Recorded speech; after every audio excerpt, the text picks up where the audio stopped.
when it comes to Biggie's murder, do you think Diddy should be held accountable? No doubt.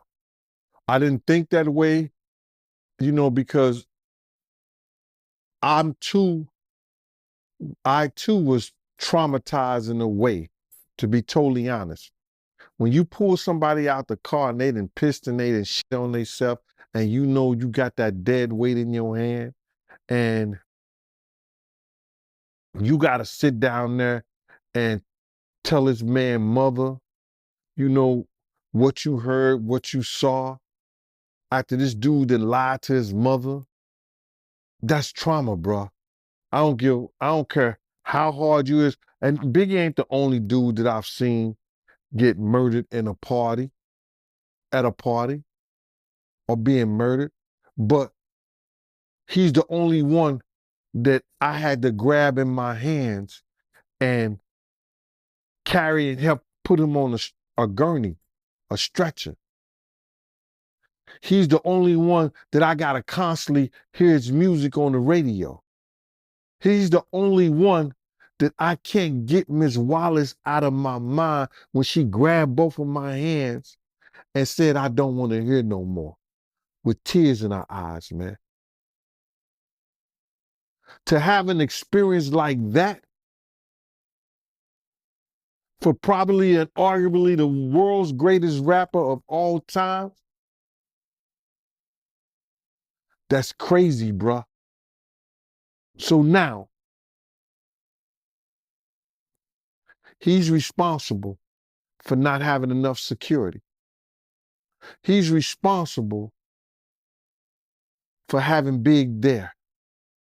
He's responsible for not listening to security by telling them, if we go to this party, one of us gonna die tonight.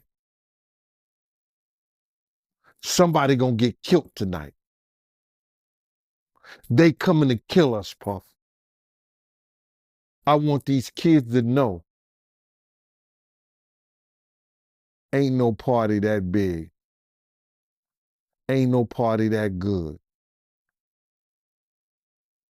Ain't no party you should go if you feel or you told that you may not go home. He owed Miss Wallace. He owed Miss Wallace. And I didn't feel that way at first until I heard it said on another YouTube show when Clark Kent said that Big told him the only reason he was going to that party is because D-Rock and Puff set it up for them to go. And you said when you got Biggie out the car, he was what? My man, he had urinated and he had shit on himself.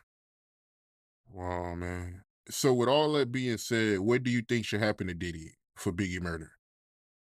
Like I said, I'm not the judge, I'm not the jury.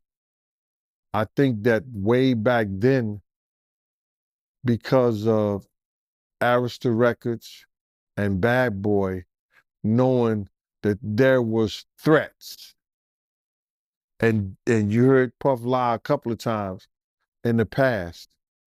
I didn't know, nobody told us, we was just young. You knew.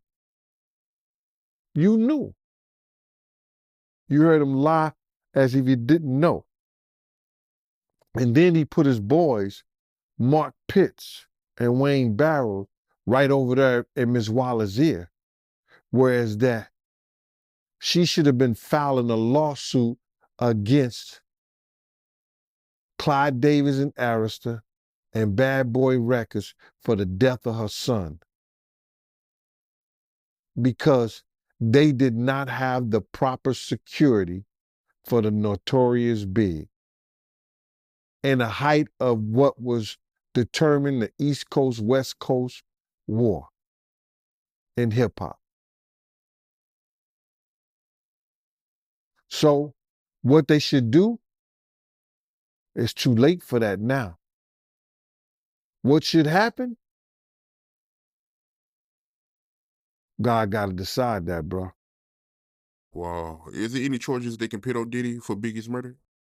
No, they don't. They don't. They know LAPD know who killed Big. They made a deal that those records will never be released in our time. We'll all be gone. All the people who was probably around there is 50 years. They sealed those records for 50 years. And then if they still seal them, and the 50 years come up and the 50 years come time, that don't mean they got to release the records. Look what they did to John F. Kennedy, his files. The 50 years was up. What they went back and they closed it. They closed it back again.